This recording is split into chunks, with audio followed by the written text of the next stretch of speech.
Assalamualaikum warahmatullahi wabarakatuh. Terima kasih atas kesempatannya. Yang saya hormati Bapak Zainul selaku Coach Angkatan 5 Kelompok 2 dan Bapak Ade Hidayat selaku penguji seminar rancangan aktualisasi Angkatan 5 Kelompok 2 serta Bapak Muhammad Suhada sebagai mentor pembuatan rancangan aktualisasi.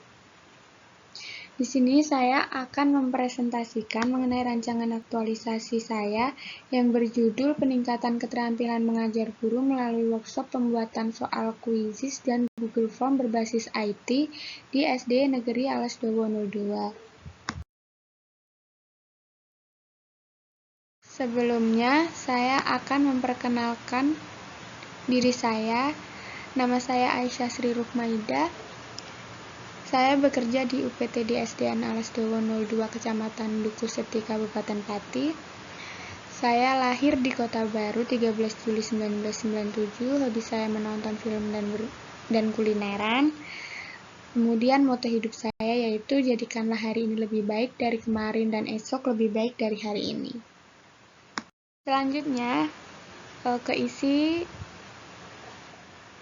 yang pertama yaitu tugas dan fungsi individu, yaitu kita sebagai ASN dan sebagai guru. Fungsi kita sebagai ASN yaitu yang pertama pelaksana kebijakan publik, kedua pelayanan publik, yang ketiga perekat dan pemersatu bangsa.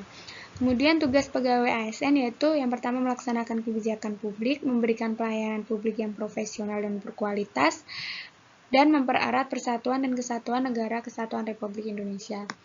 Kemudian ada fungsi dan tugas kita sebagai guru, yaitu yang pertama untuk mendidik, mengajar, membimbing, mengarahkan, melatih, dan mengevaluasi peserta didik. Tugas guru yaitu salah satunya sebagai guru kelas. Guru kelas sendiri memiliki beberapa tugas. Yang pertama menyusun kurikulum pembelajaran, yang kedua menyusun silabus pembelajaran, yang ketiga menyusun rencana pelaksanaan pembelajaran, yang keempat melaksanakan kegiatan pembelajaran, keempat menyusun alat ukur atau soal, dan yang kelima yang keenam yaitu menilai dan mengevaluasi proses dan hasil belajar pada mata pelajaran di kelasnya. Kemudian identifikasi isu, jadi ada beberapa isu yang saya dapatkan di instansi kerja saya, yaitu ada 4 isu. Yang pertama yaitu kurangnya siswa yang bersekolah di SD Negeri Alas Dowo 02. Berikut adalah bukti kurangnya siswa yang bersekolah di SD Alas Dowo 02. Kemudian yang kedua, kurangnya interaksi antara guru dan siswa dalam proses pembelajaran daring di SD Negeri Alas Dowo 02. Bisa dilihat dari bukti screenshotan WhatsApp grup bahwa anak atau siswa tidak ada yang merespon apa yang dikirim dari gurunya. Kemudian yang ketiga yaitu guru SD Negeri Alas Dowo 02 kurang kreatif dan inovatif dalam mengajar daring. Yang bisa dilihat dari buktinya screenshotan grup WhatsApp, guru hanya menggunakan metode yang sangat monoton, hanya menggunakan WhatsApp grup, tidak menggunakan media lain. Kemudian yang terakhir yaitu kurangnya minat belajar siswa SD Negeri Alas Dowo 02 dalam pembelajaran daring. Bisa dilihat dari buktinya screenshotan WhatsApp grup bahwa guru hanya menjelaskan melalui WhatsApp grup, sehingga siswa akan malas untuk mempelajarinya karena tidak ada media pembelajaran atau bahan ajar yang menarik untuk menarik motivasi siswa tersebut. Kemudian dari identifikasi isu tersebut, kami menetapkan isunya menggunakan analisis USG dan Fishbone. Berikut ini adalah tabel analisis isu menggunakan USG. Dari 4 identifikasi isu yang telah saya paparkan, yang pertama yaitu urutan yang pertama yaitu diperoleh dari isu guru SD Negeri LS 202 kurang kreatif dan inovatif dalam mengajar daring. Jadi prioritas isu yang kita gunakan yaitu guru SD Negeri LS 202 kurang kreatif dan inovatif dalam mengajar daring.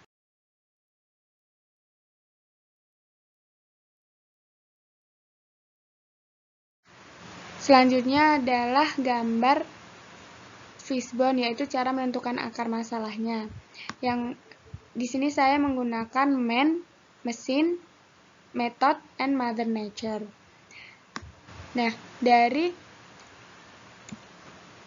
permasalahan guru SD Negeri LS 202 kurang kreatif dan inovatif dalam mengajar daring diperoleh beberapa akar masalahnya, yaitu yang pertama kurangnya keterampilan yang dimiliki guru dalam mengajar, kemudian belum memiliki keinginan untuk menjadi guru yang profesional, dan guru belum berusaha mencari referensi untuk yang permasalahan di men. Kemudian permasalahan untuk mesinnya, kebanyakan guru belum bisa membuat media pembelajaran ataupun bahan ajar yang menarik karena keterbatasan laptop. Terus yang ketiga yaitu metode, kurangnya literasi guru dalam kemajuan atau perkembangan pendidikan di era modern, khususnya pada masa pandemi. Yang kedua, banyaknya guru yang tidak tertarik mengikuti sosialisasi maupun workshop. Kemudian untuk mother nature-nya, yang pertama yaitu lingkungan rekan kerja dalam proses pembelajaran hanya menggunakan metode konvensional dan tidak ada yang menggunakan media, maka guru yang lain akan mengikuti. Dari penentuan akar masalah menggunakan fishbone, ditemukan gagasan kreatif pemecahan isunya. Yang pertama, melakukan pelatihan kepada guru-guru mengenai cara mengajar yang menarik dan kreatif. Kemudian yang kedua, mencari referensi media pembelajaran atau bahan ajar di media sosial, internet, ataupun YouTube. Yang ketiga, mengadakan sosialisasi atau workshop tentang pembuatan media atau bahan ajar yang kreatif dan inovatif. Kemudian yang terakhir, menciptakan atau mengajak rekan kerja untuk belajar membuat media atau bahan ajar yang menarik. Kemudian dalam pemilihan gagasan kreatif, saya menggunakan metode SMART. Berikut ini adalah tabel penggunaan metode SMART dalam pemilihan gagasan kreatif. Dan diketahui bahwa skor tertinggi didapat oleh alternatif solusi, yaitu mengadakan workshop tentang pembuatan soal menggunakan Quizzes dan Google Form berbasis IT.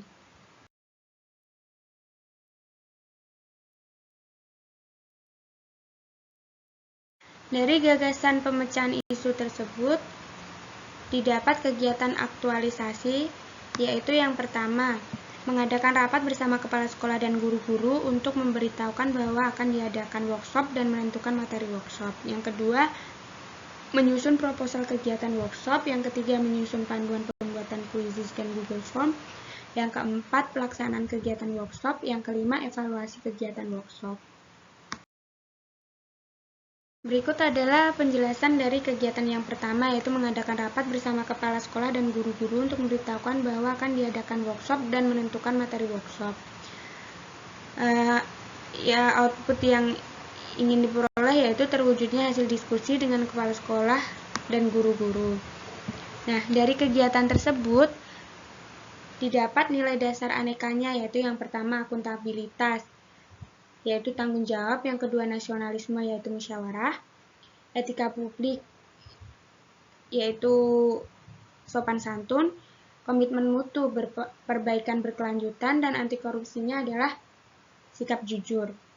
Kemudian bukan hanya dari nilai dasar anekanya saja, tetapi ada kedudukan dan peran PNS-nya dari kegiatan tersebut.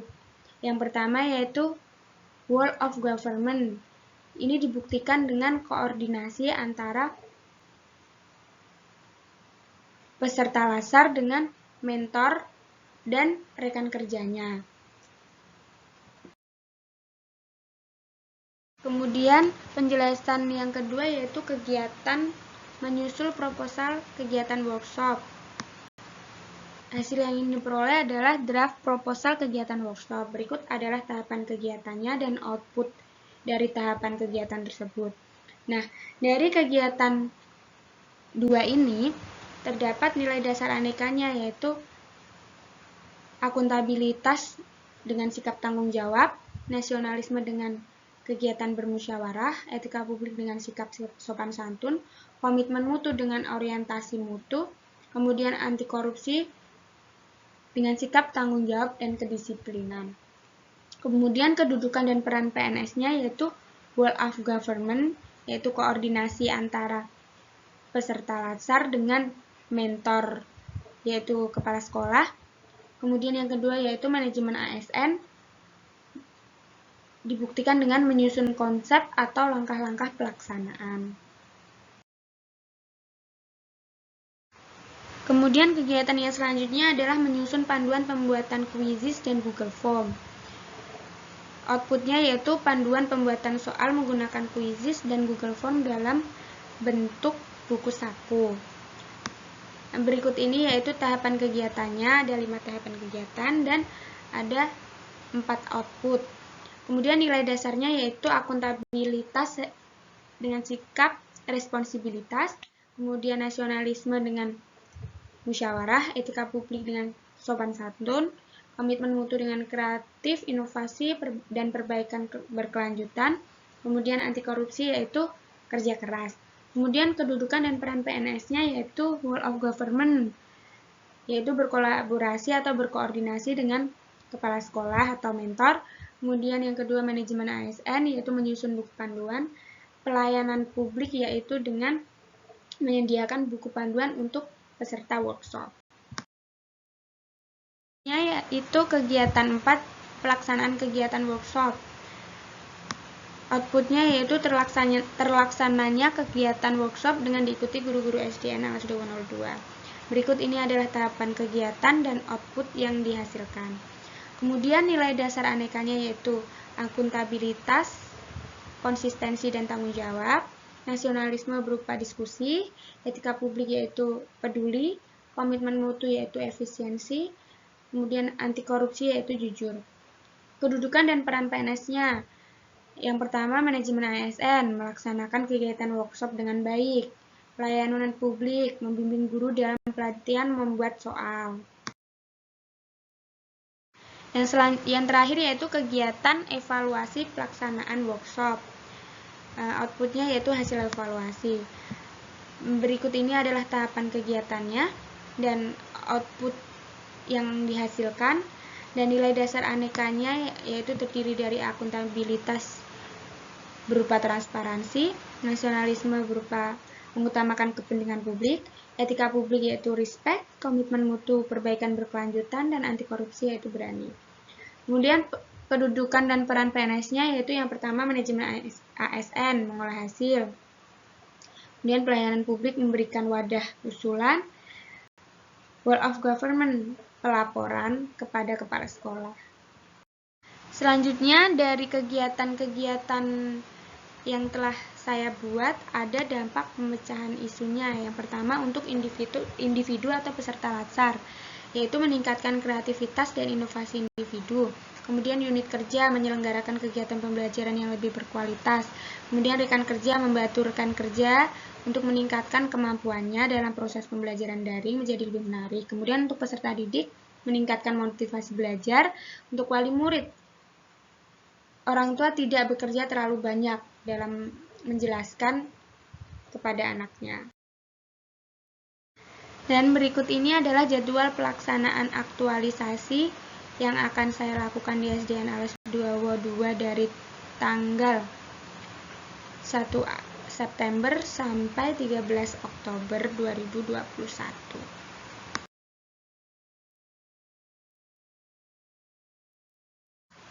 Kemudian yang terakhir adalah identifikasi kendala dan rencana antisipasinya. Nah, berikut ini adalah potensi kendalanya dan strategi mengatasinya dari kegiatan-kegiatan yang telah saya buat. Hal ini dapat dilihat dari tabel berikut ini.